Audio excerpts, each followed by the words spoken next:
The bow seat, Olivia Hill in the Warrington crew before they face now these next few thousand metres in the Diamond Jubilee Challenge Cup. Warrington on the left-hand side and Sir William Borlase Grammar School now on the side of your picture, and a small look up there, a side eye from Sasha Halliwell in the stroke seat, 17 years of old. She's leading the charge here on setting the rhythm for the local crew from Marlow. And she's setting a good rhythm. The crew's going along the island here. Borlase are staying right in there with them. Let's see how this one pans out. We get this nice shot. We saw the calm faces before the start. Good sculling involves calm faces during the race as well. Those blades moving pretty well together, but you can see there's a bit of bumpiness in the water. There's a bit of misconnection sometimes, but it's working for the crew from Warrington, and they're pleased to be trying to get this push on as they've come out the top of the island. Found themselves in the slightly more bumpy conditions. Borlase need to cut this right now. Yeah, Borlase will have to really press through this headwind, and we're now looking head-on at the crew from Warrington Rowing Club. They're from up in the northwest of England, and the stern pair there that we can see, Ify Marinos in the stroke seat and backed up by Ellie Kadia. They are they came through the pathway of the Warrington Youth Rowing Programme, a programme that the Henley Royal Regatta Charitable Trust supports. So amazing to see them here competing in this event, and they're heading up that crew against this crew from Sir William Borlase, where you can see they're down at 34 strokes a minute, but not quite getting that same boat speed as Warrington at, well, just a nudge shy of 15 kilometres per hour. Yeah, well, we can see the difference that it's making in their Warrington crew, just the extra distance per stroke that they're getting out of their boat. As you say, a fantastic initiative going on in Warrington over several years now, and just great to see the pathway working, these athletes coming from a, I guess, what can I say, out of the Thames Valley, maybe a more non-traditional background. As we get this nice shot, what do you think of the steering here, Camilla? Yeah, a little bit off from Warrington. They have got a little bit of distance up on Borlase, but it looks like Richard Phelps, the umpire, getting his flag ready and in the air to warn Warrington back to their station. And it is Olivia Hill at 19 years of age in the bow seat that's in charge of the steering for Warrington. A scary task, I think, but taking that instruction well from Richard Phelps. Well, we saw that she'd made the correction when we had that picture from behind, which gave a beautiful line on the boat. And she's made the correction. We can see it again now from above. You can almost sort of see the path where the boat has been. She's brought it back onto the station, responded immediately to the umpire. That's what umpires like Richard Phelps are going to want to see, as we have him there in the front of the umpire's launch, managing this race. And a great shot there, back up towards the start of this course, and lots of eyes in the boat here from both of these crews, which is great because there's so much going on around you. We've talked about that off the start, we've talked about that through the race, and just focusing on the task at hand here in the Warrington Rowing Club crew coming towards us. And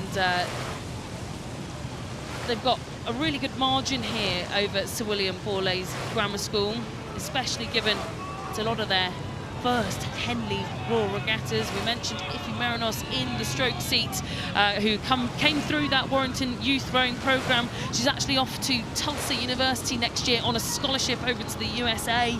And wow, amazing to see that these, rowing accessibility programmes are generating stars of the future, right? To be awarded a rowing scholarship to a US university. How incredible. Yeah, fantastic, the scholarship opportunities that exist. We've got so many crews who've come over here from the United States to race at Henley, and many of them do have British athletes, as you say, like the ones we see here, who have this opportunity to say, how do I take my rowing to a next level? Perhaps it's doing something like a US scholarship, or perhaps like Olivia Hill, who's in the bow seat of that Warrington crew. It's like taking a gap year and coming down here to Henley, where she's planning to come and row with Leander Club, as we take a look now in here with the Borlase crew. Yeah, the Borlase crew clinging on here as much as they can. And this is actually the second year for a few of these athletes, especially the stern pair, the second time qualifying in this event for the Diamond Jubilee Challenge Cup. Sasha Halliwell in the stroke seat, Katrina Finney in the 3 seats. They're back again, taking on this iconic course, but it's not looking favourable for them at this moment in time, Greg. Yeah, well, great for Katrina Finney. She's still only 15 years old, and she's getting here to race for the 2nd time on the Henley course. Fantastic to be getting such good experience. They say they're glad to be back. Catherine Sayers in the bow seat, 2nd time. Really pleased to be racing here back on the Henley course, but they've come up against a strong and powerful crew here. As we can see, the crew from Warrington just moving really, really well in these conditions. Handling it well, enjoying this late slot just after 7 o'clock, the 7 o'clock race on Tuesday at Henley. Yeah, and certainly it's a tiring point in the race, this, right? You've come halfway, you're looking back at your opposition who you know, are a few lengths behind. It's quite easy to let your foot off the pedal on your technique, Greg. Yeah, it's a quiet patch here. You can see the bushes on the left of the picture. So they've just come past Remenham Club, where there's a good bit of noise, a good bit of activity. Behind those bushes, it's more like there's some music and some dancing, but there's not necessarily people who are going to be looking towards the course, giving you that bit of encouragement. So it's where you've got to dig really deep.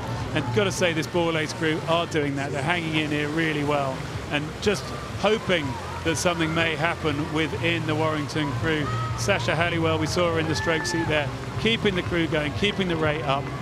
Let's see what might happen. They're going to come towards the enclosures.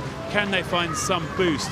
As we saw Olivia Hill there take a look over her right shoulder, then again twice, just to check the line and check we're coming into the enclosures. Probably make that call. Here we go, we're into the enclosures now.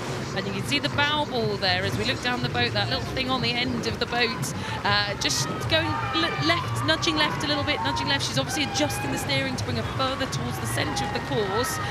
She's obviously getting a little bit worried about her steering in these final stages, and we've seen it, you know, time and time before. As the crowds approach, you don't want to end up in the booms, do you, Greg? Well, we see it occasionally where the crews run into the booms. You definitely don't want to do it here. Let's not forget how much physical pressure these athletes are under. The Quad Scull is arguably the most difficult technical boat to get together, 2 blades in each hand, more coordination than any other boat.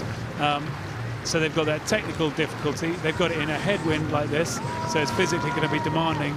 If they're not totally relaxed in their grip, then those forearms will be burning. So you don't want to be catching the blades.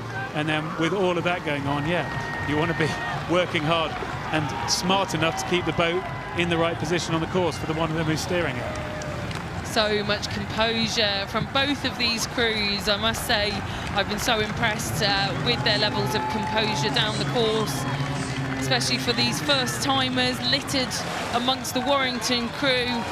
This will alleviate any nerves that they will have had about racing at Henley Royal Regatta for the first time in 2022, and one potentially final look from Olivia Hill in the bow seat. She might grant herself to 1 or 2 more just to make sure she knows exactly where that line is, and to ensure that they do secure the first win of their round of the Diamond Jubilee Challenge Cup. And the exhaustion there evident, but beautiful teamwork there in the bows. And it will be Sir William Borlase's Grammar School from down the road in Marlow that complete the field, and Warrington there officially confirmed to have beaten Sir William Borlase's Grammar School in that heat of the Diamond Jubilee Challenge Cup.